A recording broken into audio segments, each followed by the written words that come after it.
This video series is going to be about rebranding book series. Now, there are many reasons to do a rebrand, but I will be talking about a facelift change, and the second one will be a facelift change and a category reinvention. So let me tell you about the first one. My first book, Beware, Things Are Not Always As They Seem, turned into two books. I went on to write two more books to complete the series. It's called the Ryan Malarty Private Investigation Series. Now, here's my first cover, which I was in love with, by the way. Now, I still love the cover, but after some time, I realized that the story wasn't as dark as the cover suggested, and both books needed a facelift to sweeten the style up. So here is the second book cover for book one, Groomed for Marriage. It maintained the same color scheme, but the young couple, I believe, sweetened the scene and better matched the tone of the actual story. Now here is the second book in the series, Beware. Let me take a time out here and say that I self-publish and have limited funds on launching these books. And I decided a long time ago, after a lot of research, that spending money on an editor and actual book ads is the best use of whatever money you have. So I have made my own cover art or used artists on Fiverr to help me at times. So with this first series, the pictures I chose for the covers were all in different colors. And my skill set on making clouds to unite them or using gradients was a little limited at the time, as can be plainly seen. But these were the covers I used until I finished the actual series. That's when I realized that my books did not look like a book series. Yes, I used the same fonts on the covers. Yes, I used this little scroll icon, but the top and bottom pictures were not blending into an area for the title. That's when I had to up my graphic skill set and learn how to make clouds and use gradients. I also swapped out a couple of pictures and did a final facelift on all the book covers. So this is the new and final facelift for this book series. As you can see now, when they are side by side, they look more branded. They look like they are part of the same book series. Now I'm going to move into the second rebrand I just finished with. Okay, so let me just start out by saying that when I grew up, they had bookstores. Here's one, Barnes and Noble. They had several bookstores and even had smaller bookstores. And each of the bookstores, they had about like 20 or 25 book sections. So if you had a vampire book or you were looking for a vampire book, you would go back to the sci-fi section. And all the books were all in the same section. And that's where I came from.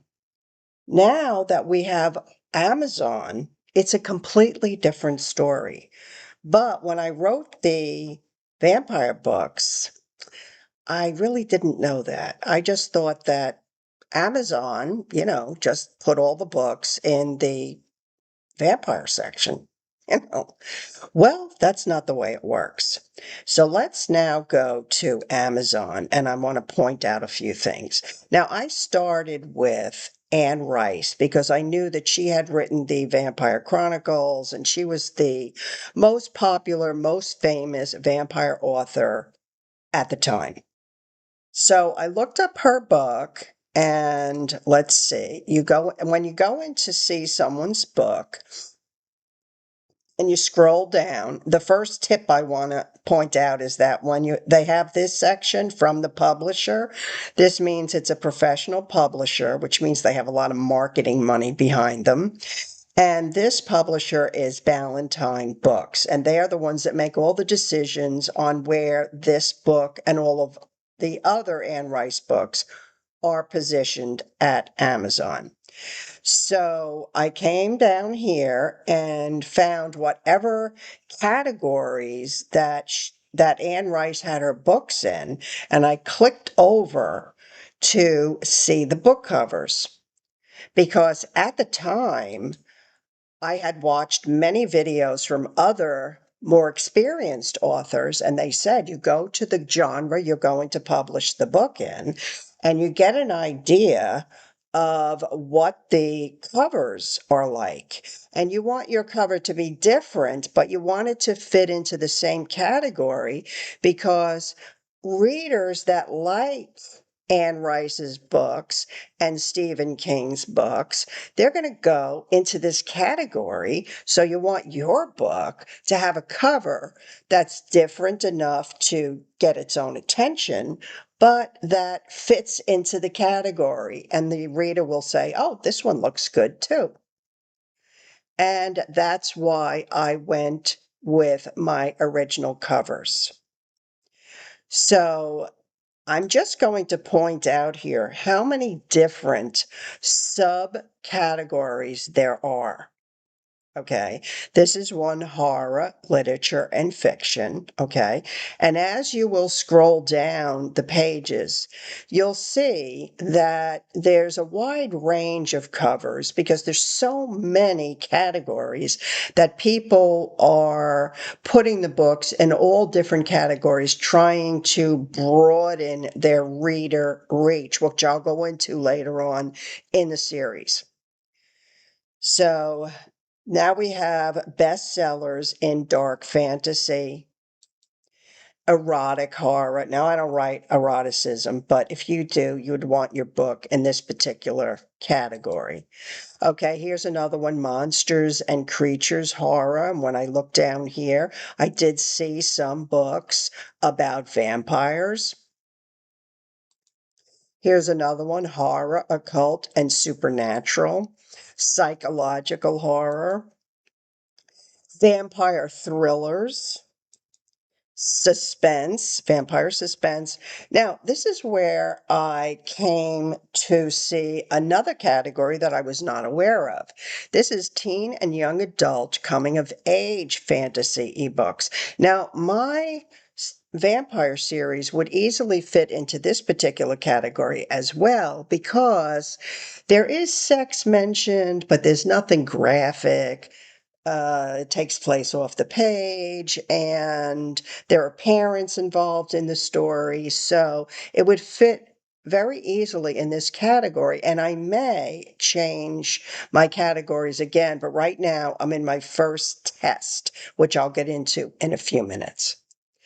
Okay, so as you can see, or you will see when you do your own research, that some of the covers begin to lighten up a little bit because they're being presented to the teen and young adult. Okay, here's another one: coming of age fantasy ebooks. All right, and so as you go down here, they still look like fantasy books, but they're not quite as dark as the other ones. All right, here's another one: historical mystery, thriller, and suspense fiction. Now, I chose to leave this one here for us to look at because I wanted to say one thing to the newbies, and that is with AI, it is or I should say, it's much easier with a tool like AI to turn a book from, quote, the olden days, close quote, into a historical mystery.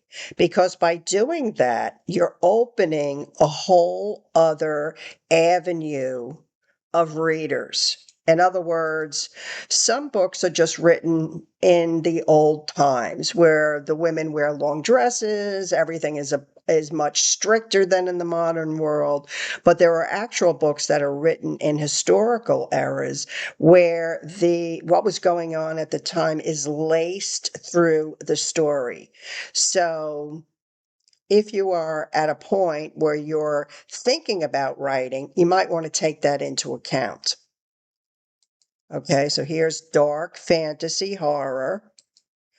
Okay, now here's another idea that I saw in my search that I wanted to point out. This is a great way to add a little bit of marketing strategy into your title and subtitle. So the name of the book is Infinite Possessions, but this one says A Wicked Paranormal Saga. It's letting the reader know it's going to be wicked, so prepare yourselves. It's also paranormal. And it's not going to be a mystery or a thriller. It's a saga. It's a story that goes on. Now, this is a book 2 of 2, so it's a 2-book saga. Okay, so I like that. I think it really captures exactly the type of reader that this book is being directed to. Okay, and here's the one that I started with, Anne Rice. Now, when I looked up her books, the only thing I knew really was to go down the page and look at the categories. And so when you click on the category, I'm holding my control key down, what it does is it brings up the bestseller list in that particular category. Okay.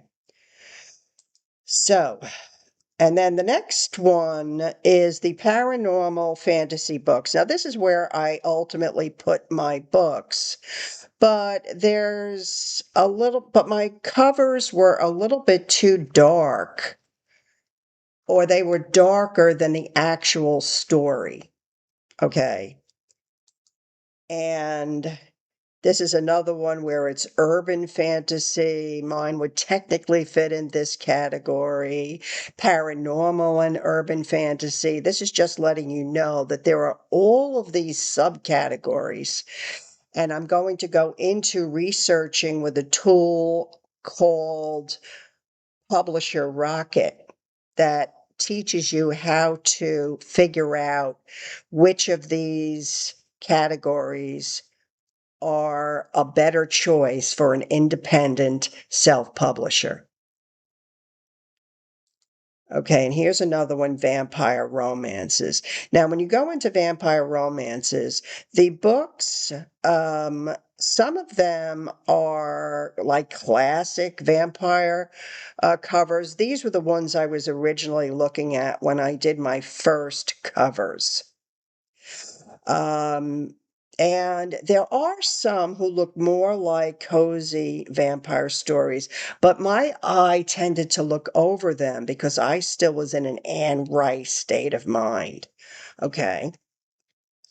But what happened was I had a conversation with another author, and she writes in cozy mysteries, and she was going into a lot of detail about what type of books are considered cozy mysteries. And the more that she talked, the more I realized that my vampire story, although vampire books would naturally be in the sci-fi area or the horror area in the old bookstores, from what she was saying, I thought that my books would be better placed in a cozy mystery.